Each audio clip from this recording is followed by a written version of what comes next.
আচ্ছা বলবেন আমরা কি দেখলাম এতক্ষণ ধরে হচ্ছে মূল সংখ্যা বের করার বিভিন্ন রকম জিনিসপত্র দেখলাম।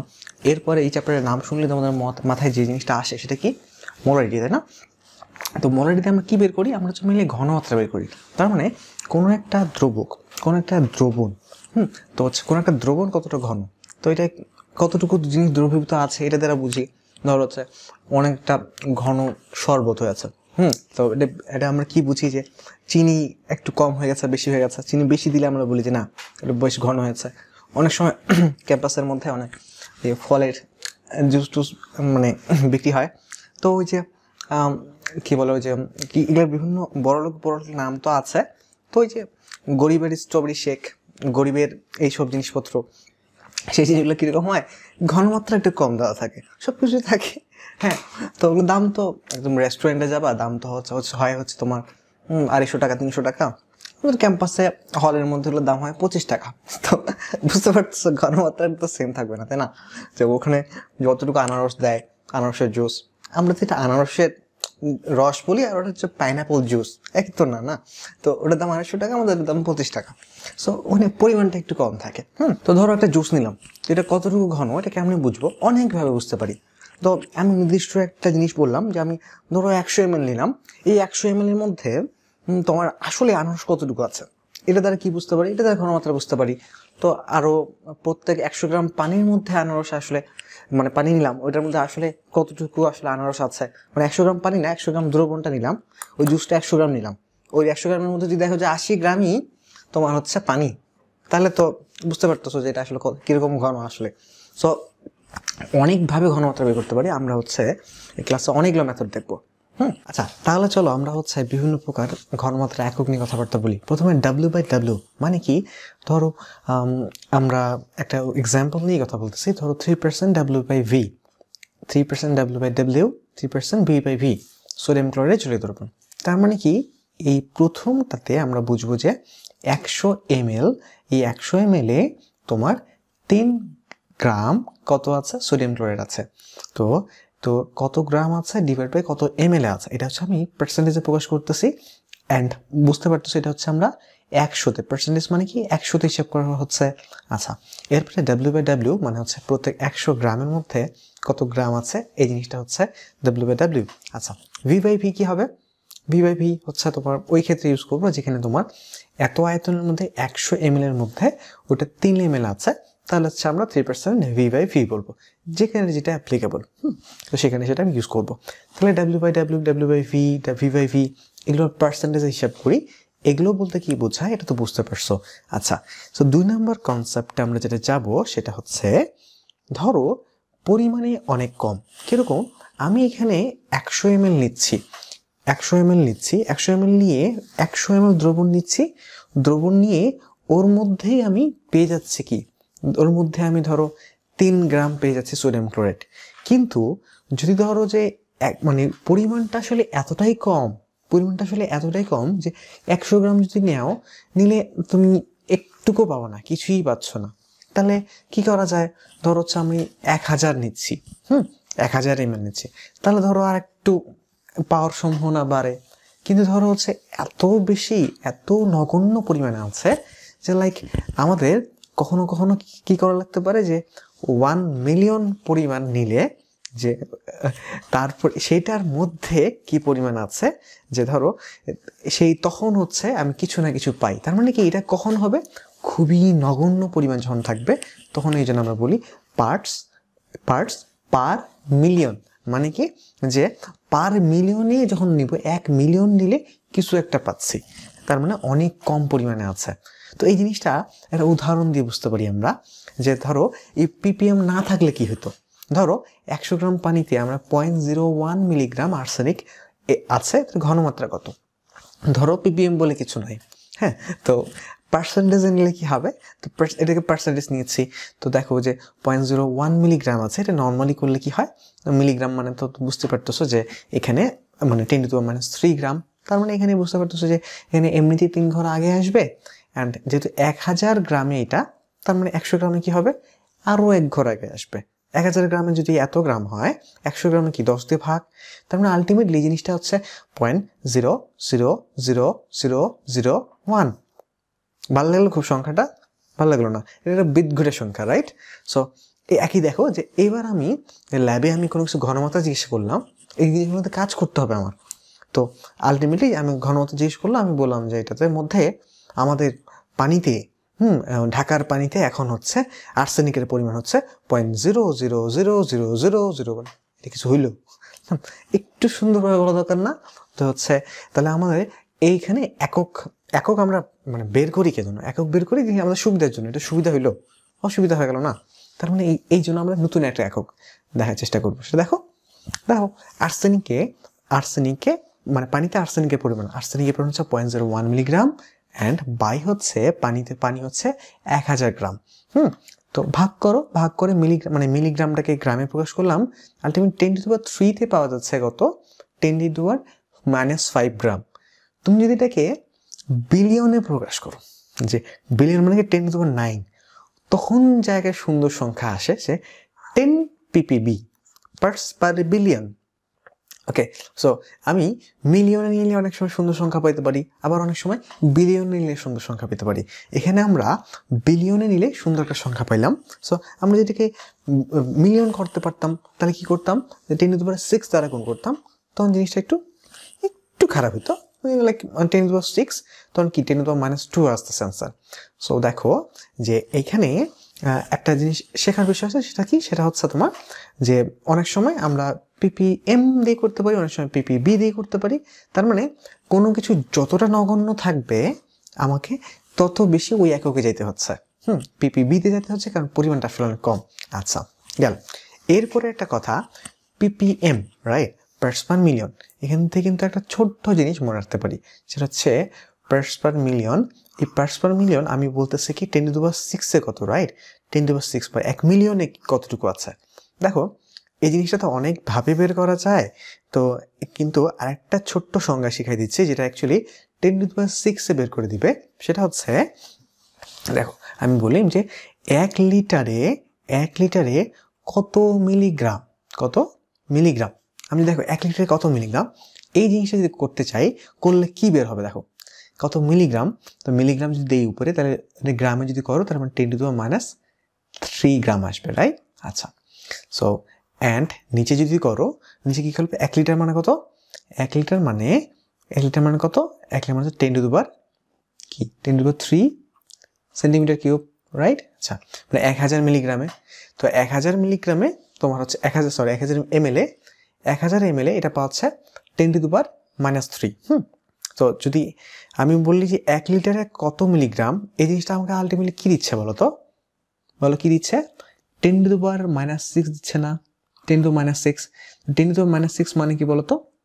যে 1/10⁻6 মানে 10⁻6 কত, তাই না?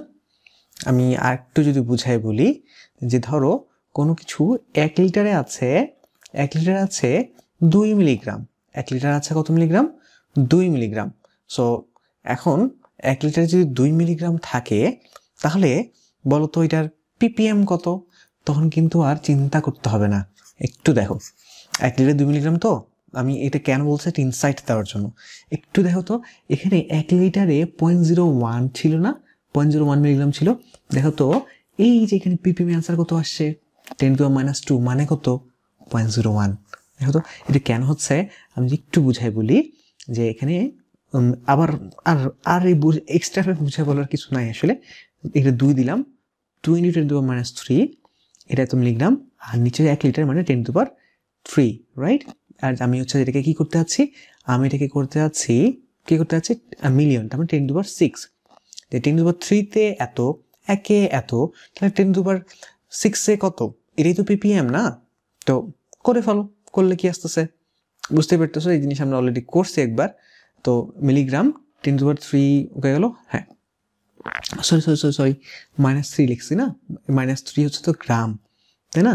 10 এখানে তো আবার হচ্ছে, আচ্ছা না এই ক্ষেত্রে ঠিক আছে, আমার 10⁻³ এই ক্ষেত্রে তোমার হচ্ছে বলছে 0.01 ছিল, 10⁻5 হচ্ছে, এই ক্ষেত্রে ঠিক আছে। তোমার 10⁻³ আর উপরে গেলে -6 + 6 কাটা যাবে, 2 থাকবে। আচ্ছা, সো এক্ষেত্রে অ্যান্সার কি আসলো? 2 ppm। আচ্ছা, আমার বোঝানোর যে উদ্দেশ্য, যেটা বলতে চাচ্ছিলাম, মানে অনেক কিছু তো করলাম, ওটা করলাম যেটা বলতে চাচ্ছিলাম সেটা হচ্ছে যদি আমার 1 লিটারে কত মিলিগ্রাম এটা বের করে ফেলতে পারি তাহলে কিন্তু আলাদাভাবে আর অঙ্কটা করার দরকার নাই। অ্যান্ড এই জিনিসটা এই অঙ্কটা আমি এত কেচ্ছা কাহিনী করে করলাম না, এটা দেখেই বলতে পারি 1 লিটারে 0.01, অ্যান্সার হচ্ছে 0.01।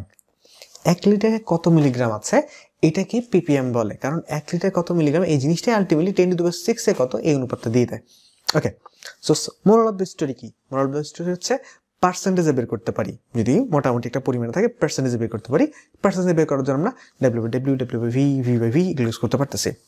অনেক ছোট, অনেক কম আছে, তখন কি আমরা পার্টস পার মিলিয়নে ইউজ করতে পারি, যে 1 মিলিয়নে কি পরিমাণ আছে, আরো অনেক অনেক অনেক কম, এতই কম যে হচ্ছে মিলিয়নে নিলেও সংখ্যাটা বিট ঘটে আসতেছে, তখন আমরা পার্টস পার বিলিয়ন ইউজ করতে পারি। আচ্ছা, সো এখানে শেষ না, আরো অনেক রকম ভাবে ইউজ করতে পারি। যেমন ধরো মোলালিটি, এটা আবার কি জিনিস, তাই না? তো এই জিনিসটা দেখার চেষ্টা করি। দেখো যে 1 কেজিতে কত মোল, সেটা হচ্ছে মোলালিটি। 1 কেজিতে কত মোল, আচ্ছা মানে 1 কেজি তুমি হচ্ছে 1 কেজি পানি নিলা, তো এটার মধ্যে কত মোল ওই আনারসটা আছে, আনারস, তো সেটা হচ্ছে পানি, এই যে আনারসের শরবতটার মোলালিটি হচ্ছে। আচ্ছা, 1 কেজিতে কত মোল না বলে আমি যদি ধরো এইভাবে বলি যে 1 লিটারে কত মোল, তখন সেটা মোলারিটি। এই লাইনটা অনেক ইম্পর্টেন্ট, কাইন্ড অফ এই লাইনটা খুব ভালোভাবে নোট করে নাও। 1 লিটারে কত মোল, এটাকে বলে মোলারিটি। সো দেখো একটা জিনিস লক্ষ্য করছো, এই যে এত কিছু করলাম, লাইক ওই যে তোমার ধরো আমরা সূত্র মানে এর আগে আমরা কি কি শিখলাম, মোল বের করা অঙ্ক খুব দ্রুত করে ফেললাম। আমরা এখন পর্যন্ত কোনো সূত্র যে লিখি নাই, এটা কি দেখতে পারছো? অঙ্কগুলো খুব দ্রুত করতেছি কিন্তু এখন পর্যন্ত কোনো সূত্রই লিখি নাই। আচ্ছা, বাংলায় করে যাচ্ছি। সো এরকম একটা বাংলা লাইন হচ্ছে আমাদের, হ্যাঁ এটা 1 লিটারে কত মোল, সেটা হচ্ছে মোলারিটি। আচ্ছা, বা ধরো এইভাবে বলতে পারো 1000 সেন্টিমিটার কিউব, বা ধরো 1000 ml, 1000 ml এ কত মোল, 1000 ml এ কত মোল, সেটা হচ্ছে আমার মোলারিটি। আচ্ছা আচ্ছা, তো হচ্ছে আমরা আগায় যাই, আরেকটা জিনিস চলে আসতেছে, তাই না? আরেকটা কি জিনিস চলে আসতেছে, এটাকে বলতেছি আমরা, কি বলতেছি, নর্মালিটি। নর্মালিটি মানে কি, 1 লিটারে কত তুল্য ওজন। তুল্য ওজন কি জিনিস, আমরা ইলেকট্রোকেমিস্ট্রিতে পড়েছে এটা। ধরো তুল্য ওজন আমরা বলতে আমরা কি বুঝতেছি, বা এই সক্রিয়তার উপর ডিপেন্ড করে তুল্য ওজন, তাই না? যে হচ্ছে তুল্য ওজন বলতে ধরো বিভিন্ন কিছুর, ধরো এই সালফিউরিক অ্যাসিড আছে, সালফিউরিক অ্যাসিড তুল্য ওজন আমরা কিভাবে করি, আমরা হচ্ছে দ্বিপ্রতিস্থাপনীয় হচ্ছে এটাকে 2 দিয়ে ভাগ করি, তাই না? তো যদি এটা ত্রিপ্রতিস্থাপনীয় কিছু থাকে 3 দিয়ে ভাগ করি। অর্থাৎ এই জিনিসটা কতটা রিয়েক্টিভ, এটা দেখে বুঝতে পারতেছি না আমরা, যে লাইক সালফিউরিক অ্যাসিড যদি হয়, সালফিউরিক অ্যাসিডের তুল্য ওজন সেটা হচ্ছে 98/2, তাই না? তাহলে এটা যদি ত্রিপ্রতিস্থাপনী হয়, তাহলে এটার বুঝতে পারতেছো এটার উপর এই যে তুল্য ওজন কনসেপ্টটাই বাই ডিফল্টই এই জিনিসটা সংখ্যাটা চেঞ্জ হয়ে যাবে না? এখান থেকে ওই প্রশ্ন করেছিলাম না একটা, ঘনমাত্রার কোন এককটি রিয়েক্টিভিটির উপরে, সক্রিয়তার উপর ডিপেন্ডেন্ট। একটু দেখো তো যে 1 লিটারে 98 গ্রাম সালফিউরিক অ্যাসিড আছে, এটার মোলারিটি কত, নর্মালিটি কত? দেখো 1 লিটারে 98 গ্রাম সালফিউরিক অ্যাসিড আছে, মোলারিটি কত, 1 মোল আছে। 1 লিটারে কত মোল, এটাকে বলে কি বলে, মোলারিটি। 98 গ্রাম আছে মানে কি, 98 গ্রাম আছে মানে 1 মোল আছে, তার মানে মোলারিটি হচ্ছে 1। আচ্ছা, আর নর্মালিটি কত? নর্মালিটি হচ্ছে H2SO4, যেহেতু তার মানে 2 দিয়ে ভাগ হয়ে যাবে, রাইট? সো 2 দিয়ে ভাগ হয়ে যাবে, এই যে 2 দিয়ে ভাগ হয়ে গেল, 2 দিয়ে ভাগ হয়ে গেল, এটা কিসের উপর ডিপেন্ডেন্ট করে, এটা কিন্তু এখানে কতটা প্রতিস্থাপনে হাইড্রোজেন পরমাণু আছে, এই জিনিসটা কি, এই জিনিসটাই হচ্ছে ওর এই যে তুল্য ওজন কনসেপ্টে তো সক্রিয়তার উপর ডিপেন্ডেন্ট। তাহলে কোন নর্মালিটি এককের মধ্যে সক্রিয়তার কনসেপ্টটা চলে আসলো, কোথায় আসলো, নর্মালিটির মধ্যে। যদি এখন গ্রাম একই থাকলো, ধরো 98 গ্রামই থাকলো, এটা যদি H3 হইতো কিছু একটা, তখন হচ্ছে আবার H3 তো সালফিউরিক হয় না, যেটা হইতো ধরো, হ্যাঁ গ্রাম যাই থাকুক না কেন, তো ওটার জাস্ট প্রতিস্থাপনে হাইড্রোজেন পরমাণু কি আছে ওটার উপর ডিপেন্ড করে ওটার ঘনমাত্রাটা কমে যাচ্ছে। এখানে ঘনমাত্রাটা 1 থেকে 2 হয়ে গেল, কেন হইলো? এই যে 2টা মানে তোমার H2 আছে যে, ওই জন্য হইলো। ধরো H2 না থাকে, এটা 98 গ্রামই আছে, অন্য কোনোভাবে জাস্ট H দিয়ে 98 গ্রাম, HSO4 দিয়ে কিছু একটা লাগাই দিলাম, একটাই তো, ধরো সালফারের সাথে আর কিছু একটা লাগিয়ে দিলাম, যে অর্থাৎ যোগ করে আমি 98 বানাইলাম। কিন্তু এটা হাইড্রোজেন প্রতিস্থাপন হাইড্রোজেন দিতে পারে, যত বেশি দিতে পারে তত বেশি এটা রিয়েক্টিভ, তত বেশি সক্রিয়। তাহলে এটা নর্মালি কত হইতো?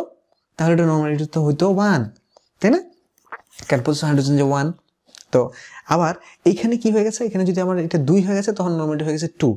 তার মানে এইটা কতটুকু ঘন, মানে এখানে কতটুকু আছে, এটার চেয়ে এর সক্রিয়তার কনসেপ্টটাও চলে আসতেছে। এটা কোন এককে? এটা যখন আমরা নর্মালিটির কথা বলছি তখন। আচ্ছা, তাহলে আমরা এটা বুঝতে পারছি যে নর্মালিটি এখানে 2 হয়ে যাচ্ছে। ও আচ্ছা আচ্ছা, এত কিছু বললাম নর্মালিটির, যে এত তোমরা বুঝতেই পারছো তাই না? 1 লিটারে কত তুল্য ওজন? যদি 49 যদি হচ্ছে 1 হয়, তাহলে সেখানে যদি 98 গ্রাম আছে, তাহলে 49 গ্রামে 1 নর্মাল, 98 গ্রামে 2 নর্মাল। আচ্ছা, এখান থেকে একটা সূত্র চলে আসে না, যে নর্মালিটি ইকুয়ালস টু 2 ইন্টু, এই ক্ষেত্রে 2 ইন্টু মোলারিটি। এই 2টা কথা থেকে আসতেছে, এই যে তুল্য সংখ্যা এই এখানে 2, এটা না হলে তুল্য সংখ্যার জায়গায় হইতে পারে যে কোনো তুল্য সংখ্যায় আমরা বলতেছি ই দ্বারা প্রকাশ করতেছি। সো নর্মালিটি এই জিনিসটা কি হচ্ছে বলতো? মোলারিটির সাথে ই গুণ হচ্ছে। খুব মজার বিষয় কি জানো? তুমি যেটা একটা উদাহরণ দিয়ে শিখলা, এটা খুব ইজিলি এখন মনে থাকবে, যে 98 গ্রাম, মানে নাইলে পোলাপান সবাই কনফিউজড হয়ে যায়। আচ্ছা, ই এস ছিল না এস বাই ই ছিল, কি জানি ছিল, এন বাই ই ছিল নাকি এন ই ছিল, কনফিউজড হয়ে যাচ্ছে। তো পেঁচাল করার দরকার নেই, এই 98 আর 49 এই জিনিসটা তো ভুলবা না, তো এই জিনিসটা দিয়েই মনে রাখো সমস্যাটা কোথায়। আচ্ছা দেখো, ঘনমাত্রার একক পরিবর্তন নিয়ে কথাবার্তা বলতে পারি। তো ঘনমাত্রার তার আগে ধরো ছোট কিছু ঘনমাত্রা শিখে নিতে পারি। যে মোলারিটি আছে, তো মোলারিটি থেকে আমরা ডেসিমোলার যদি বলি, তো 1 মোলার তো জানো 1 লিটারে 1 মোল আছে। ধরো ডেসিমোলার মানে কি? 0.1 মোল আছে, 1 লিটারে 0.1 মোল আছে। ধরো সেন্টিমোলার মানে কি? সেন্টিমোলার 0.01 মোল আছে। আর কি আছে? সেমিমোলার মানে কি? হাফ মোল আছে, 1 লিটারে হাফ মোল আছে, তখন আমরা সেমিমোলার বলতেছি। আচ্ছা, মোলারিটি শিখলাম, আবার শতকরাও শিখেছি। এই মোলারিটি থেকে শতকরায় চেঞ্জ করতে পারি কিনা একটু দেখো। 0.1 মোলার ঘনমাত্রায় সোডিয়াম কার্বনেটের মোলারিটিকে শতকরা এককে প্রকাশ করতে হবে। সো এগুলো করতেই পারি। আচ্ছা ঠিক আছে, আমরা একদমই কোনো কিছু না লিখে মুখে করতে পারি কিনা, যে সোডিয়াম কার্বনেট, এটা অ্যাকচুয়ালি আমরা, হ্যাঁ মানে এখানে অবজেক্টিভের ক্ষেত্রে না, এখানে 106 আছে। সো বুঝতে পারতেছো যেটা অবজেক্টিভ করার ক্ষেত্রে আমরা অনেক সময় 100 ধরলে অনেক অ্যাডভান্টেজ পাই। আচ্ছা, তাছাড়া একটা কথা বলে রাখি, এখানে কিন্তু অনেক আণবিক ভর, এই সোডিয়াম কার্বনেট দেখে কিন্তু 106 বলে দিলাম, ক্যালসিয়াম কার্বনেট দেখে 100 এরকম করে ধর হচ্ছে যে আমরা গ্লুকোজ দেখলে 180 বলে দিচ্ছি, এরকম করে কিন্তু যেগুলো ক্যালসিয়াম অক্সাইড চুনে দেখে 56 বলে দিচ্ছি। এই জিনিসগুলো কিন্তু জানা থাকা লাগবে। মানে হচ্ছে এই জিনিসগুলো আণবিক ভর যেগুলো ইম্পর্টেন্ট আছে, প্র্যাকটিস এক্সাম দিতে যেগুলো আসতেছে, সেগুলো কিন্তু নোট করে থাকা লাগবে যে এই জিনিসগুলো লাগে। শুধু আমাদের কম বেশি এগুলো সবাই মুখস্থ করতে মুখস্থ, তাও একটু ওয়ার্ন করে দিলাম যে জিনিসটা আসলে এমন যখনই হয়ে যাবে যে তুমি আসলে ওটা বসে হিসাব করা শুরু করছো, তখন বুঝতে পারবো যে ইম্পর্টেন্ট সব জিনিসগুলো যাতে করে আণবিক ভরগুলো মনে থাকে। তো এখন এই জিনিসটা আমাদেরকে তাহলে শতকরা মানে কি? শতকরা মানে হচ্ছে 100 গ্রামে বা 100তে কত। আচ্ছা, 100 গ্রামে হতে পারে, 100 ml হতে পারে, 100তে কত, এটা হলো মোদ্দা কথা। আচ্ছা, মোলারিটি মানে কি? মোলারিটি হচ্ছে 1000-এ কত, 1000 ml কত মোল, তাই না? আচ্ছা, আর এটা 100 ml হতে পারে, গ্রামে হতে পারে, কিন্তু কত গ্রাম বা কত ml, তাই না? আচ্ছা, কত মোল কিন্তু না এখানে। তাহলে দেখো 0.1 মোল ঘনমাত্রা সোডিয়াম কার্বনেট। আচ্ছা, 0.1 মোল ঘনমাত্রা সোডিয়াম কার্বনেট এখানে, তাহলে 1000 ml কত গ্রাম আছে বলতো? 106। এটাকে তুমি কি করতে পারো? এটাকে হচ্ছে এই 106, তার মানে 0.1 বলছে, তার মানে এখানে 10.6 গ্রাম আছে, 10.6 গ্রাম আছে কতটুকুর মধ্যে? 1000 ml এর মধ্যে। সো 1000 ml এর মধ্যে যদি এতটুকু থাকে, তো 100 ml এর মধ্যে কত আছে? 10 দিয়ে ভাগ দিচ্ছি না, এই পাশে 1000 ছিল, 100 বলতেছি, 10 দিয়ে ভাগ দিচ্ছি, 10 দিয়ে ভাগ দিব 1.06। ওকে, খুব প্যারা কি? কোনো প্যারা নাই। তুমি জাস্ট দেখতেছো ওখানে কত গ্রাম আছে, এটা বের করার জন্য কোনো ব্যাপার না। 0.1 মোল ঘনমাত্রা বলছে, 0.1 মোল ঘনমাত্রা আসলে 0.1 মোল বলছে, 0.1 মোল আসলে কত গ্রাম থাকে বের করে ফেললা, তো বের করা আণবিক ভর দ্বারা গুণ করলে বের হয়ে যাচ্ছে। অ্যান্ড তারপর যেহেতু শতকরা বলছে, 1000-এ তুমি জানো, 1000-এ জানো, 100-তে চাচ্ছ, 10 দিয়ে ভাগ দিলে তো হয়ে যায়। তো এইটা মুখোমুখি করে ফেলা যায়, আমরা কিছুক্ষণ পরে ঢুকবো আবার। তো কনসেপ্টটা তো বুঝতে পারছো, রাইট? আমি এটা যদি আমি মানে অনেক গাইড এটা একটু ঢং ঢং করে সূত্র বানিয়ে রাখে, দরকার কি আছে ভাই? মানে এটা কমন সেন্স না? এটাকে মানে হচ্ছে যে বাই 10 উপরে তুমি হচ্ছে যে এস দিচ্ছ, তারপরে তোমার হচ্ছে যে এটাকে কি বলে এম দিচ্ছ, এস এম বাই 10, ভাল লাগছে? খুব ভাল লাগে না তো না? দরকার আছে এটা? কোনো দরকার নেই, এমনি নর্মাল কমন সেন্স দিয়ে বুঝতে পারতেছো। আচ্ছা, তো মোলারিটি থেকে পিপিএম এ রূপান্তর করতে পারি আমরা। তো শতকরা শিখছি, মোলারিটি শিখছি, দুটোর মধ্যে কনভার্সন শিখলাম, পিপিএম জানি, এই মোলারিটি থেকে পিপিএম এ কনভার্ট করতে পারি কিনা একটু দেখি। যেটা অপশন দেওয়া আছে এ বি সি ডি কিছু একটা। সো একটা কনসেপ্টটা বুঝো, সেটা মোলারিটি মানে হচ্ছে 1000 ml মানে 10⁻³ কত গ্রাম আছে, রাইট? 10⁻³ কত মোল আছে, তো 1000 ml কত মোল আছে। তো এখানে বলছে 0.5 মোলার সোডিয়াম হাইড্রোক্সাইড। তো সোডিয়াম হাইড্রোক্সাইড নর্মালি কত? 40। আবারও বলতেছি, এই 40 যে এটার হিসাব করা যাবে না, 23, 16, 1 না, sodium hydroxide 40, calcium hydroxide 56, calcium carbonate 100, sodium carbonate 106, এরকম করে এই গুরুত্বপূর্ণ যে জিনিসগুলো লাগতেছে মুখস্থ। আচ্ছা, এখন তো আমরা হচ্ছে কি বলতেছি, সোডিয়াম হাইড্রোক্সাইড 40, 0.5 মোল মানে হচ্ছে 20। আচ্ছা 20, 10⁻³ কত আছে? 20। তাহলে আমাকে পিপিএম বের করতে হবে, মানে 10⁻6 কত সেটা বের করতে হবে। এত পেছানো দরকার স্যার, 3 যদি এত হয় তাহলে 6 কত হবে? কত? 10⁻³ দ্বারা গুণ করছি না, তাহলে কি হবে? সিম্পলি 10⁻³ দ্বারা গুণ হয়ে যাবে। তার মানে আচ্ছা কত? 2 × 10⁻4 এ। আচ্ছা দেখো, এই জিনিস আমি করলাম জন্য করা লাগছে, আসলে কি জিনিসটা করে দেখার মতন কিছু জিনিস, একবার কনসেপ্টটা বুঝলে এরপর কিন্তু করে দেখার কিছু নেই। এই যে 40.5 তার মানে হচ্ছে তোমার 20, তারপরে পিপিএম করতে হবে, তার মানে আমাকে 1000 থেকে 10⁻³ থেকে 6 নিয়ে যেতে হবে, তার মানে হচ্ছে 10⁻³ দ্বারা গুণ করতে হবে, এখানে একটা শূন্য আছে, তার মানে 10⁻4 হবে। ডান। আচ্ছা, বাতাসে অক্সিজেনের ঘনমাত্রা 21% হলে পিপিএম কত? এবার পার্সেন্টেজ থেকে পিপিএম এ যাব। তো কি করতেছি, এত পেঁচায় যাওয়ার কিন্তু কিছু নাই, যে হচ্ছে আমরা কি করতেছি, আমরা দেখো যে ঘনমাত্রা শিখছি, মানে ঘনমাত্রা অনেক একক শিখতেছি, তাই না?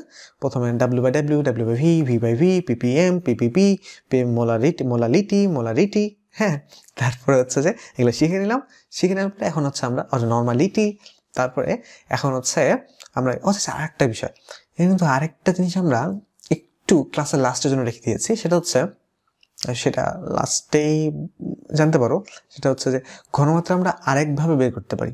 ওই ঘনমাত্রাটা আবার ওইটাও ঘনমাত্রাই, তো ওই জিনিসটা অনেক ইম্পর্টেন্টও, তো ওই জিনিসটা আমরা ক্যালকুলেশন করতে অনেক সমস্যা করি, সো ওইটা লাস্টের জন্য থাকলো। আচ্ছা, তো এখন আমরা হচ্ছে ঘনমাত্রা এককগুলো শিখলাম, শেখার পরে এরপরে কি আমরা হচ্ছে পার্সেন্টেজে চেঞ্জ করতেছি, এটা থেকে ওটা, ওটা থেকে ওটা, পার্সেন্টেজ থেকে মোলারিটি থেকে পিপিএম, পিপিএম থেকে এই সেই হ্যানতেন। তো আমরা এখন পার্সেন্টেজ থেকে আমরা পিপিএম বের করার চেষ্টা করতেছি। আচ্ছা, পার্সেন্ট থেকে পিপিএম বের করার চেষ্টা করি। আচ্ছা, এখানে অ্যান্সার লেখা আছে, সো অ্যান্সার হচ্ছে যে আমরা মানে অ্যাকচুয়ালি এটা দেখে এটা বলে ফেলা যায়, তাই না? কেন? 21% মানে 10⁻2 তো এটা 10⁻2 তে যেটা হয়, 10⁻6 কত কি করতে হয়? 10⁻2 তে এটা 10⁻6 কি করতে হবে আমাকে বলো? জাস্ট 10⁻4 গুণ করতে হবে। তার মানে কি? তার মানে হচ্ছে 21 সাথে 10⁻4 গুণ করো, তো 21 × 10⁻4, বা তুমি ধরো বলতে পারো 2.1 × 10⁻5, একই কথা। তো এটা কি কোনো প্যারা হলো?